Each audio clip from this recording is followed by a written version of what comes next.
Assalamualaikum warahmatullahi wabarakatuh.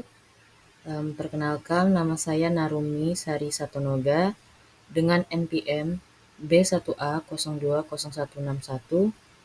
Baiklah, di sini saya akan melanjutkan materi tentang perbandingan hukum pidana, yaitu keluarga hukum dan klasifikasinya. Baiklah, sebelumnya saya sudah menjelaskan sistem hukum masa kini terdiri dari hukum sivil, sistem hukum Anglo-Saxon, hukum agama, hukum adat, dan hukum negara Blok Timur. Di sini saya akan menjelaskan beberapa para ahli yang mengemukakan dari Profesor Jaco Husa, guru besar dari University of Josu, beberapa pembagian keluarga hukum dari beberapa sarjana antara lain, yaitu yang pertama menurut Eastman, yaitu ada Roman, Germanic, Slavic, Anglo-Saxon, Islamic law. Kriteria yang digunakan bermacam-macam, yaitu latar belakang bersejarah, geografis, ras, dan agama. Kedua, menurut Saucerhals 1913, berdasarkan perbedaan ras, yaitu hukum orang-orang Arya atau Indo-Eropa, atau disebut dengan Law of the Aryan or Indo-Europa people, yaitu ada di sini Semitic, Mongolik, terutama Cina dan Jepang. Hukum orang-orang barbar atau the Law Barbarous people saat ini memikirkan ras hampir tidak dipandang sebagai perbandingan hukum makro yang valid. Kriteria klasifikasi berdasarkan ide ras itu sama sekali dikeluarkan dari masalah atau kajian akademik. Yang ketiga itu ada Arminjon Noldewall 1951, yaitu membagi 7 kelompok keluarga hukum berdasarkan sejarah, sumber hukum, teknik hukum, istilah, dan konsep hukum, dan budaya hukum. Yaitu keluarga hukum antara lainnya yaitu ada Prancis, Jerman, Skandinavia, Inggris, Rusia, dan Islam. Yang keempat itu ada Schneider 1961. Ada 5 kelompok sistem hukum, yaitu di sini ada the law the primitive people atau in the broad meaning of the word. Yang kedua itu ada the love of culture people of the Mediterranean.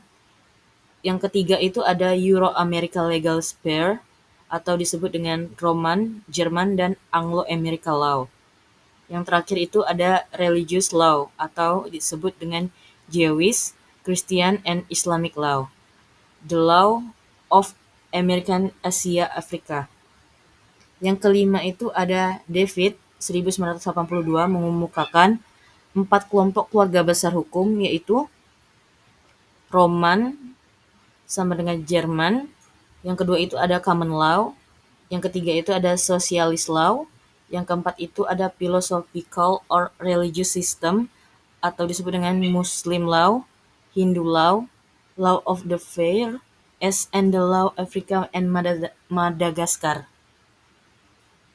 Lalu yang keenam ada Van der Linden 1955 mengemukakan mengklasifikasikan sistem hukum dalam 5 kelompok, yaitu ada customary law system, yang kedua adalah doctrinal system, yang ketiga itu ada jurisprudential system, yang keempat itu ada legislative system, yang terakhir itu ada system of relation atau disebut sistem wahyu, atau Islam law, Hindu law, dan biblical law.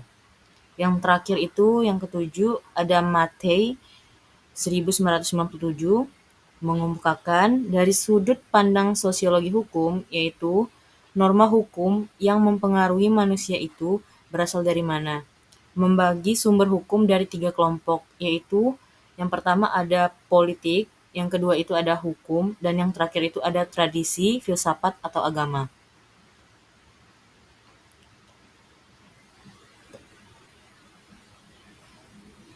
Selanjutnya di sini Sebelumnya, di pertemuan sebelumnya sudah saya jelaskan menurut March Ansel, maka ia menyusun kategori-kategori tersebut dengan mempertimbangkan kesamaan dalam asal-usul sejarah, struktur, dan prinsip dasar dari sistem hukum di dunia berdasarkan klasifikasi taksonomi. Mengusulkan pengklasifikasi sebagai berikut, yaitu ada yang pertama the rule of the professional law, yang kedua ada the rule of the political law, yang terakhir itu the rule of the traditional law. Di sini the rule of professional law yaitu kelompok ini memisahkan bidang politik dengan hukum dan juga bersifat sekuler. Termasuk kelompok ini yaitu adalah common law dan Roman German law.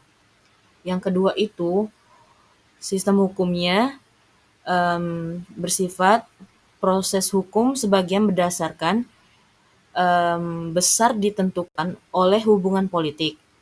Termasuk kelompok ini yaitu sistem Uni Soviet yang dulu dan beberapa sistem di Asia. Yang terakhir itu ada the rule of the traditional law. Dalam kelompok ketiga ini, agama dan tradisi filosofi religius tidak terpisah dari hukum. Termasuk kelompok ini ialah negara-negara hukum Islam, hukum Hindu, dan konsepsi hukum Asia dan Konfusius.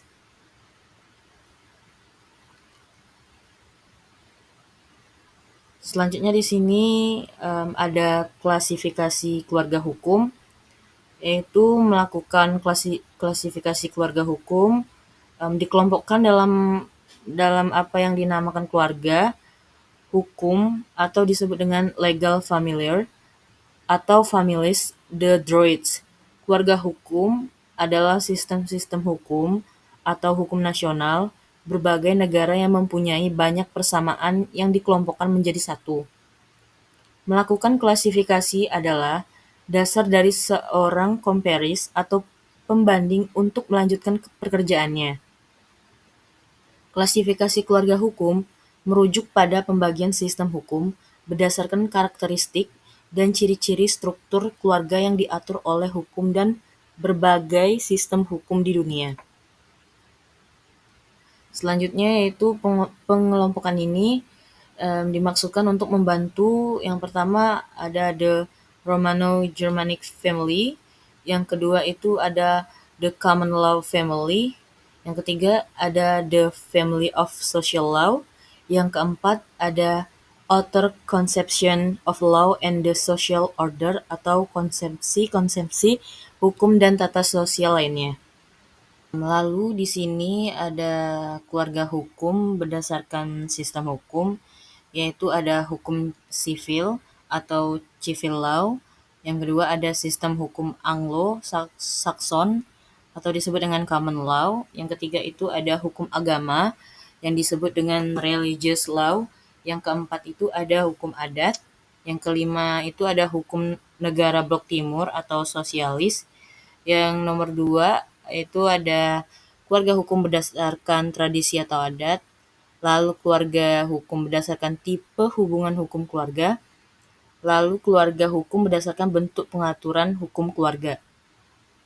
Di sini hukum civil law itu atau disebut dengan Eropa kontinental, sistem hukum ini didasarkan pada kodifikasi yang jelas seperti hukum keluarga yang diatur dalam kode sipil. Negara-negara seperti Perancis, Jerman, dan Indonesia menggunakan sistem ini. Lalu sistem hukum Anglo-Saxon atau disebut dengan common law, sistem ini mengandalkan presiden atau keputusan pengadilan sebelumnya sebagai dasar hukum, dengan lebih sedikit kode tertulis. Negara-negara seperti Inggris dan Amerika Serikat memiliki sistem ini. Lalu, sistem hukum Islam berdasarkan ajaran agama Islam, sistem ini mengatur hubungan keluarga menurut prinsip-prinsip syariah, termasuk pernikahan, perceraian, warisan, dan hak-hak anak. Negara-negara dengan mayoritas Muslim seperti Arab, Saudi, dan Indonesia menggunakan sistem ini dalam aspek tertentu. Lalu di sini ada sistem hukum sosialis. Pada negara-negara yang menganut ideologi sosialisme, hukum keluarga diatur dengan fokus pada kolektivitas dan hak-hak sosial. Negara-negara seperti Kuba dan sebelumnya Uni Soviet adalah contoh sistem ini. Kemudian di sini ada sistem keluarga hukum berdasarkan tradisi atau adat. Di beberapa negara, hukum keluarga tidak hanya didasarkan pada sistem hukum tertulis, tetapi juga pada adat istiadat atau hukum tradisional yang berlaku dalam masyarakat setempat. Misalnya, di beberapa wilayah Indonesia, hukum keluarga dapat juga diatur oleh hukum adat yang memiliki ciri khas tertentu dalam mengatur pernikahan, perceraian, atau warisan. Lalu di sini ada sistem keluarga hukum berdasarkan tipe hubungan keluarga. Yang pertama itu ada monogami, sistem yang mengatur hubungan keluarga-keluarga yang terdiri dari satu suami dan satu istri. Lalu yang kedua itu ada poligami, sistem yang memungkinkan seseorang pria memiliki lebih dari satu istri atau seorang wanita memiliki lebih dari satu suami meskipun jarang dalam praktik modern.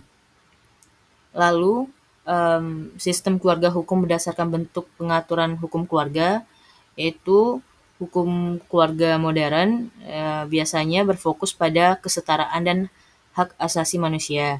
Dalam hubungan keluarga, seperti peraturan mengenai perceraian yang lebih mudah, hak anak, hak orang tua, dan kewajiban sosial. Hukum keluarga tradisional biasanya lebih mengutamakan peran gender tradisional, hak dan kewajiban anggota keluarga yang diatur secara ketat.